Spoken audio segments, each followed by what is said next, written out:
Mommy B! Say hi, Mommy B! This is for my mommy.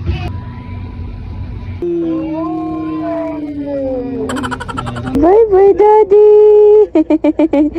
Ingat ka, Dada. Oh. Uy, why? You kiss Mommy? Ano po nga dito? Huwag, Mommy. Huwag, Mommy. Hi, people of the world! Today is September 12, 2024. At ako po, ang aga nitong magising. Kaya 3 a.m., naglalaro na kaming dalawa. Ang teknik ko nga para hindi ako mapuyat, sinasabayan ko na siyang matulog. Sakto nga din yung gising namin kasi mga 6:30 a.m. dating na nun ni housemate. Mga 8 a.m. naman na yan, sabay-sabay na kaming matutulog. Tagal po ni Daddy namin. Waiting na kami kay Dada.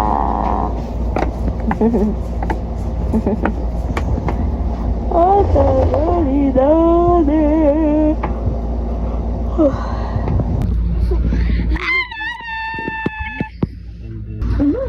Bili daw muna ako ng Nestle cream.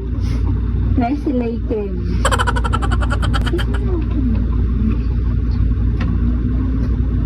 Gusto mo ni Mama. Ikaw din dapat. So may dating ng parcel kahapon na hindi naman to nagsasabi.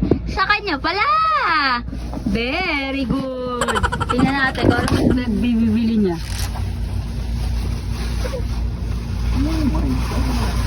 Ay, bag. Parang ganito yan. Ganyan yung nagaya niyang gamit. Nakikichismoso. Ang anak mo. Chismoso. Okay. Ano yan, di? Ulam. Yes, yes.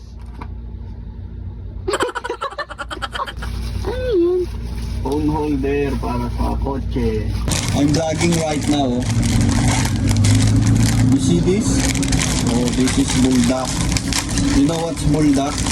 So, nag-chat nga ako kay housemate. Kasi nung nakaraan, may ginawa siya sa akin. O, sa pagkain yun, huwag kayong ano. Ginawa niya yung pauso ni Puker, ha? Kilala nyo ba yun? Yung kanin lalagyan ng century tapos mayonnaise ba yun? Basta yan, papakita ko sa screen. Sobrang nasarapan kasi ako dyan. Kaya sabi ko kay housemate, gawan niya ako ulit. Tapos sabi ko, ngayong umaga, gusto ko breakfast yun. Sabi naman niya, wag na yun, mi. May gagawin ako iba. Pwede, sige. Sabi ko, sigurado yung masarap, ha? O, pagka uwi niya, pinabili niya ako ng Nestle cream. Tapos, nakabili na siya ng samyang. O, ayan na nga. Napanood niya na yung pinaggagawa niya. Bantay ko kasi si Aiden yan eh. At di ko pa din to alam ha. Si Akla mas updated pa sa akin. Siya pa nagkukwento sa akin about kay Puker at saka kay Queen Dura. Kilala niyo ba yun?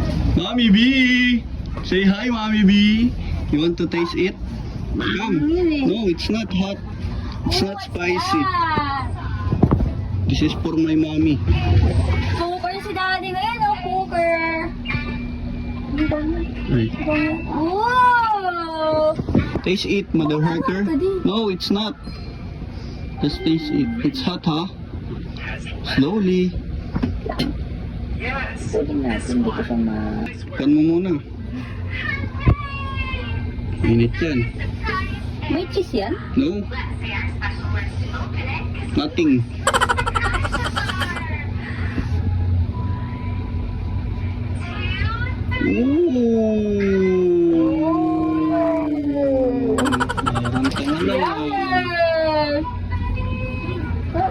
That's double duck by Pokerat. Gawa ni Daddy.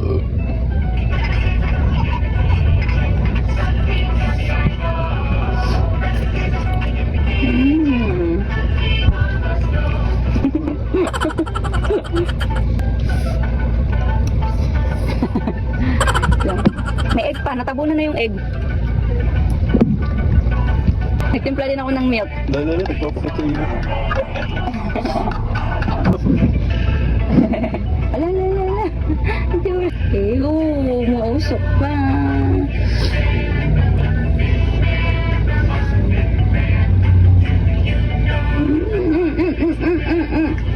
Susus spicy, ano ka? Tikman ni Mama. Ano yan? Ano yung Nestle cream? Nestle cream. Ano to?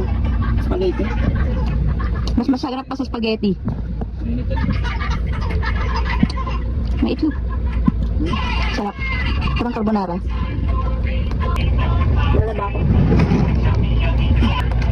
fairness, ang sarap niya. Creamy. Eh, kita niyo naman, oh, sobrang creamy niya.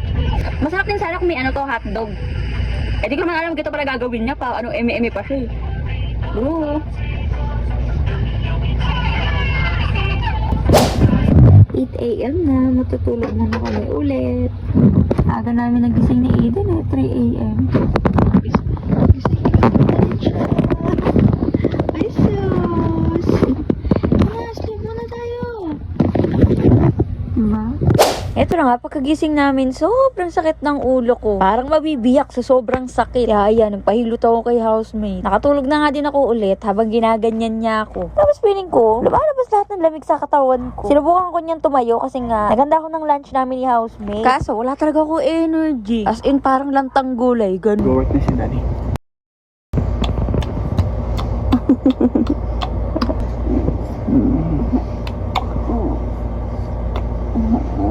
Kiss pa ako.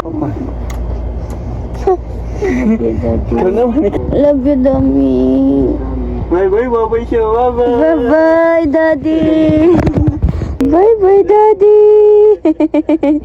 Ingat ka, Dada. Alam niyo, ang sakit ng ulo ko. Para siya mabibiyak. Gising namin, sumakit na ulo ko.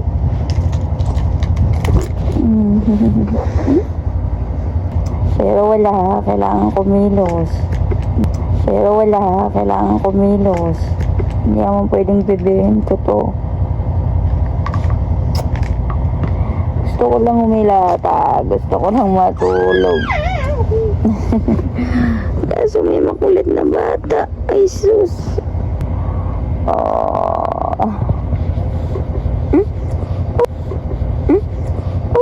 Why? You kiss mommy? Halip ko nga dito. Huwag mommy. Huwag mommy. I love you, son.